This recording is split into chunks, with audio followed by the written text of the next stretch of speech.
Hi, I'm Andrew McGonigle, Dr. Yogi. Today we're going to be looking at a short video on the shoulder joint. So the shoulder joint has the largest range of movement of any joint in the body, but with that comes instability. I'm sure you've all heard of people dislocating their shoulders.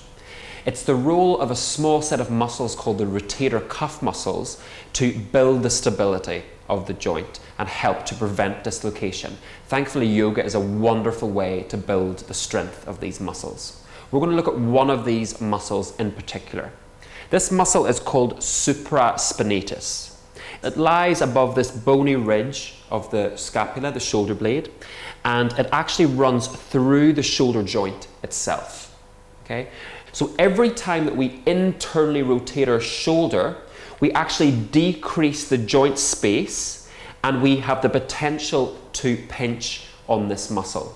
This is called shoulder impingement. We want to avoid this where possible. We can avoid this by doing external rotation. External rotation actually draws the bones apart and increases the space within the joint. Let's have a look at a couple of postures. I'm going to ask Ellen to come into downward dog. We're going to do a mini version of downward dog with Ellen on her knees. So Ellen, let's take you into this position. Okay. So take your hands shoulder width apart. Lovely. And then walk your knees a little bit further back.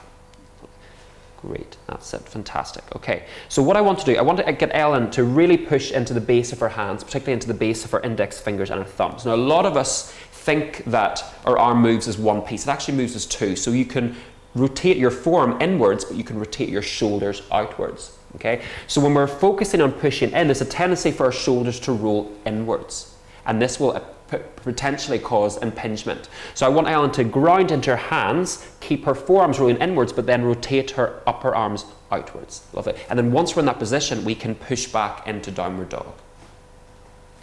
Fantastic.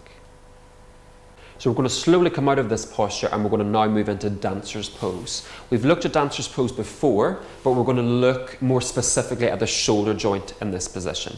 So Ellen, if you can turn, that's great, fantastic. So we're going to start now by moving our elbow down and turning the palm of her hand upwards. So what this does is it turns the shoulder into external rotation. So then we're going to reach back and we're going to take hold of the left foot on the inside of the foot. Okay? So when we eventually extend the leg backwards, we get a lovely stretch in the shoulder, but we don't get any shoulder impingement. Okay? And Ellen, if you can slowly release, and then if you can take hold of your foot on the outside, you'll notice that her shoulders now moved into internal rotation.